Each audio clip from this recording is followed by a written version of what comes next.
Panelists, I'd like to invite our first panelist to join us up right now, Dr. Nishan De Mel. We invite you to please join us.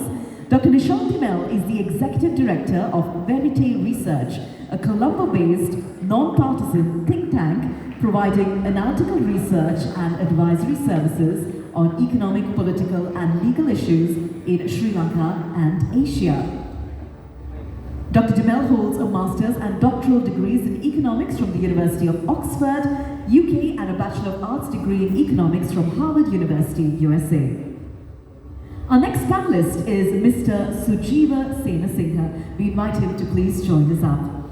A lawyer by profession, Mr. Sujiva Senasinghe has served as the Deputy Minister of Justice, State Minister of Trade and Investment, and Non-Cabinet Minister of Science and Technology.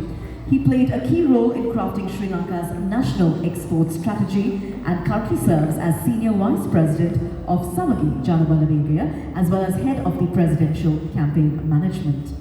Our next panelist is Honorable Harshana Rajakarna. We invite our next panelist to join us up. Honorable Harshana Rajakarna was a Senior Investment Advisor before becoming an active Member of Parliament. He is the Deputy Whip for the Opposition of Sri Lanka, Deputy Treasurer for Samagi Janabalawegaya, and the Chairman of the Young Professionals Organisation. He holds a BA Honours in Management Studies from the University of Nottingham and an MBA from the University of Wales, Cardiff. We move on to our next panellist, Honourable Iran Vikramaratne. We invite Honourable Iran Vikramaratne to now join us on stage. Honourable Iran Vikramaratne holds a BSc in Economics and Politics and an MSc in Economics from the University of London. An Eisenhower Fellow, he has served as the Vice President of Citibank and was involved in the founding of NDB Bank and became its CEO. He was also founder chairman of the Information Communication Technology Agency, or ICTA. He was also former State Minister of Finance and he is now the Member of Parliament of Sri Lanka. Joining us up next are our keynote speakers who you've already been introduced to. We'd like to now invite Mr. T. Krishnakumar to please join us up on stage. And he will of course be joined by Dr. Montek Singh Ahluwalia, who is already on stage. And now our final panelist, ladies and gentlemen, the leader of the opposition, the leader of Samagi Janabalawegaya and Samagi Jana Santhanaya. We invite Honourable Sajid Premadasa.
Thank you very much, Krishna, and ladies and gentlemen, thank you very much for being here. Welcome to the panel discussion. I know we've just finished a long weekend, and your presence here is much appreciated after that. I know it's not always easy to come for an economic forum after a long weekend in Sri Lanka. So thank you for being here. I just want to point out, I know we have a very splashy production today and a fantastic setup, an amazing group of panelists. But I think beneath the exterior here, we have a very deep and meaningful discussion. And it's also one of the most important discussions we can have, because this is the year that Sri Lanka must start moving up and moving out of this stage of our financial and economic crisis. So this is an essential part of the future policies that Sri Lanka will have to get us out of the mess that we ourselves have got ourselves into. So I won't keep you long. I will make a deal with the audience. I think it's 8 o'clock right now, so I'll try to let you go before 10. No, I'm joking. We'll keep things a little shorter than that. I know we have two gentlemen from across the strait from India here. It would be a great opportunity to discuss the cricket, but unfortunately we are here for slightly more serious business. I think this is the only opportunity in the year that Sri Lankans would like to discuss cricket with the Indians.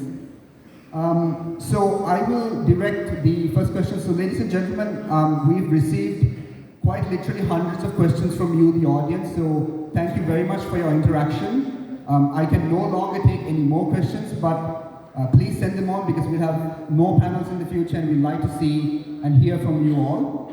I also invite the panelists today to keep our discussion moving along. We'll have the answers as succinct as possible, but also feel free to jump in at any moment if you feel you have anything to add to any of the questions. I'm a very easygoing moderator, so I won't hold you up for interrupting anyone else.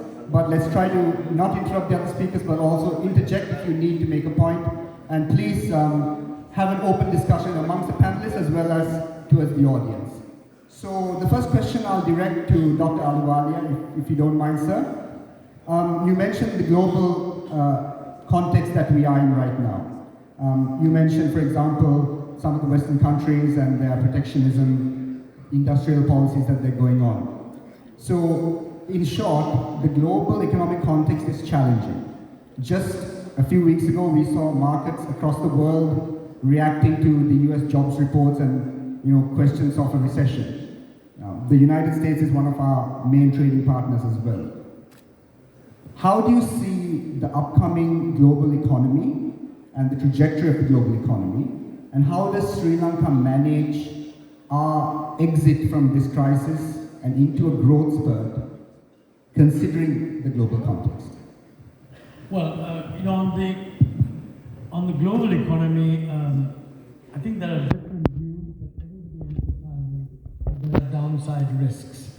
So you can't rule out, but most people think that the US is not likely to have a hard landing. It may slow down a little bit, that's happening. And it's true that global trade might also slightly slow down. But Sri Lanka is such a small part of global trade that I really don't think that should alter Sri Lanka's own strategy. In fact, you have a long way to go in actually making your own strategy more trade-oriented. The fact that the global trade may slightly slow down will not affect the ability to increase your share in that trade, provided you adopt these policies. Thank you, Dr. Ahluwalia. Dr. Nishan De Mel, would you like to come in on that question? Because Sri Lankan policy has to react not just to the IMF program and the debt restructurings and our own issues with our economic policy, but also the external environment. So how would you advise policymakers on that? Kusum, it's been an issue for a while that Sri Lanka's trade, and especially its exports, because of what we produce, has been focused in the European markets and the US market, which are markets that are growing slowly and also don't have the diversified interests in Sri Lankan products. So I think an obvious thing to think about responding to the situation is to focus on markets closer to us. India is growing faster than ever. Bangladesh is, so much so that they are set currently on the IMF projections to overtake Sri Lanka's per capita GDP by 2028. for the first time since independence. So if these markets are growing faster, then we have an opportunity, I think, to redirect what we produce and the markets that we focus on, and that's a way for Sri Lanka to go forward. So it's very important that Sri Lanka thinks dynamically about how it is going to get growth, not simply repeating the actions of the past, but looking for new opportunity. And I think the good thing for Sri Lanka that Mantek has outlined as well is that Sri Lanka is in a region that is doing much better than the rest of the world. May I also address this question to Mr. Krishna Kumar? In your experience working for Reliance Industries and previously in your career at Coca-Cola, how have you managed the risks of external market conditions in your internal projections?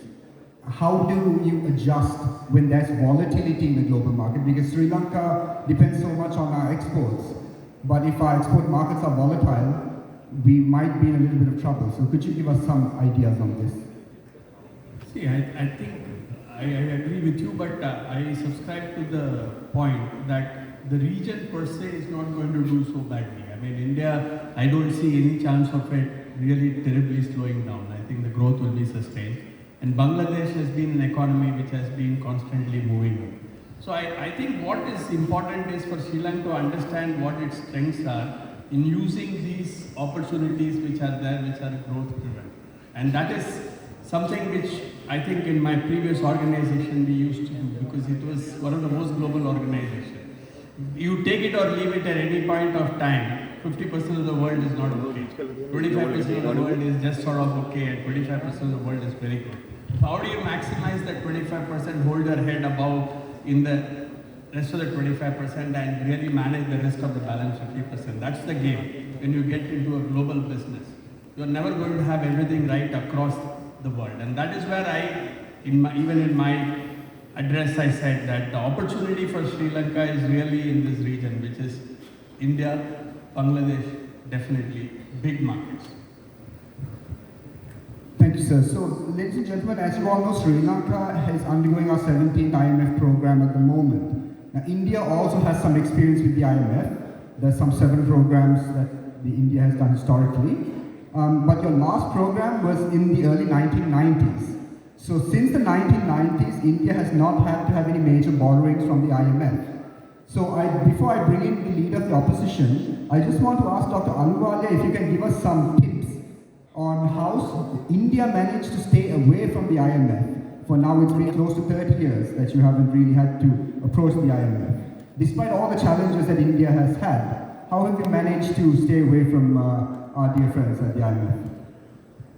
Well, thanks. I mean, I think the dominant reason is that, in terms of macroeconomic stabilization, having had the problem in 1991, the government was made very conscious of the fact that if you allow the macroeconomics to get out of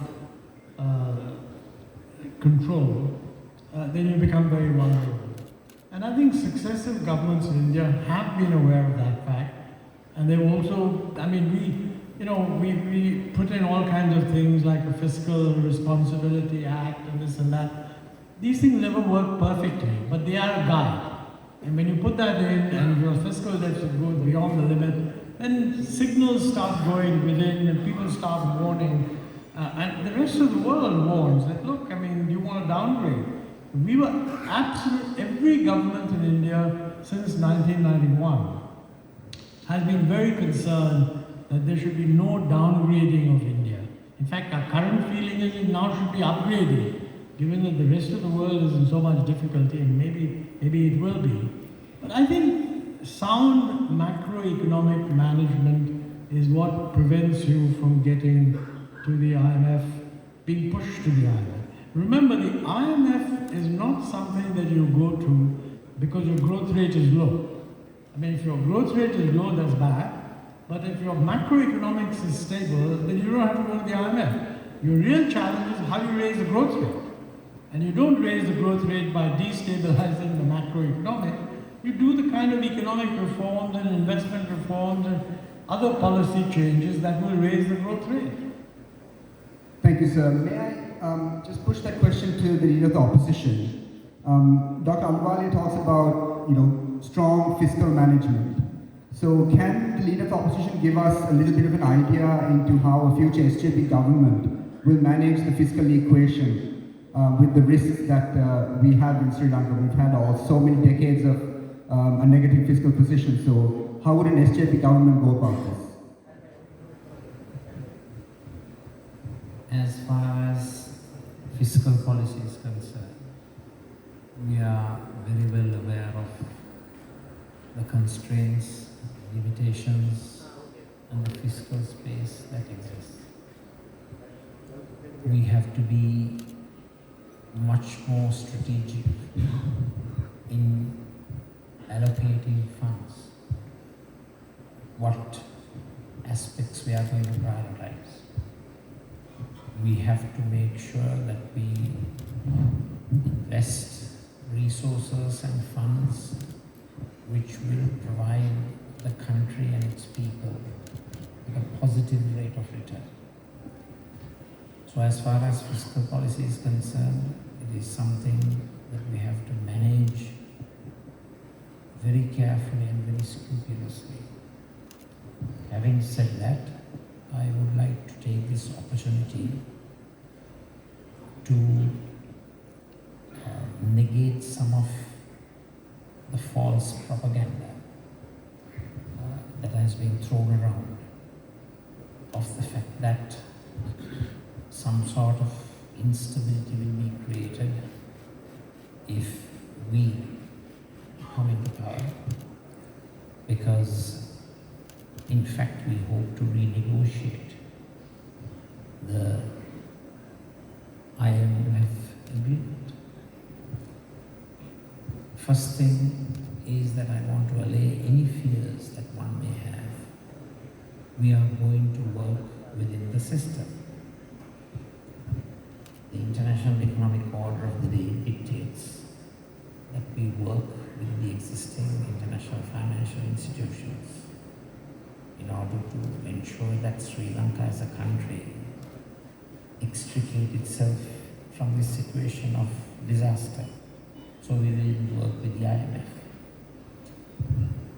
Working with the IMF does not mean that we do a poor negotiation,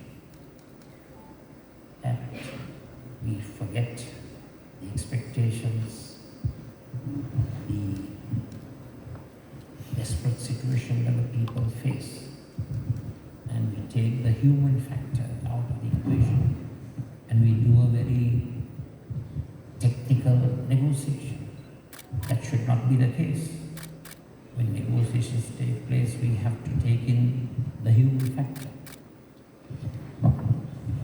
So, we will work with the IMF and we will work towards a renegotiation. And we have every right to do so, because we will be going for a renegotiation with the people's mandate. This particular IMF agreement was achieved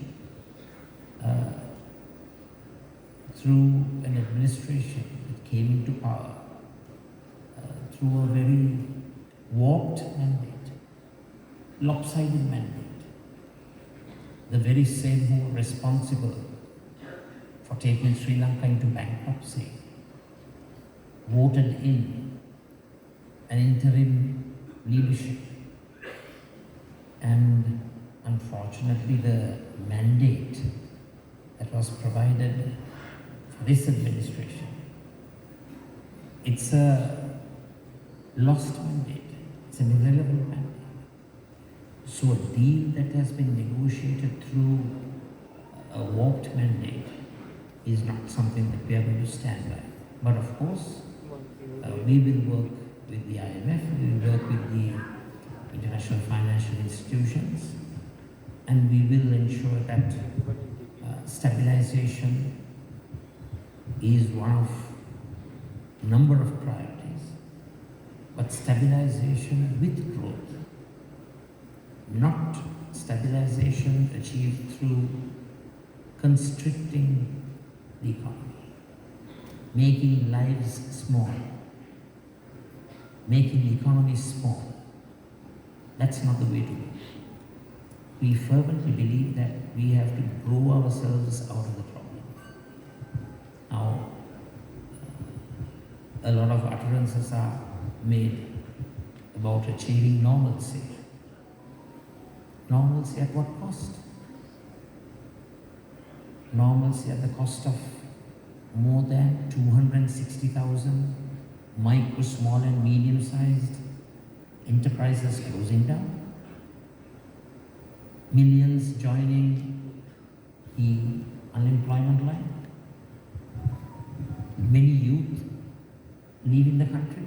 So we will strive to achieve stability through growth, and we will ensure that our fiscal policy and the monetary policy will be balanced and dictated by achieving sound macroeconomic targets and microeconomic targets. We cannot forget the microeconomy that consists of households, individuals, businesses and firms, and just solely focus on the macro figures. Thank you, sir.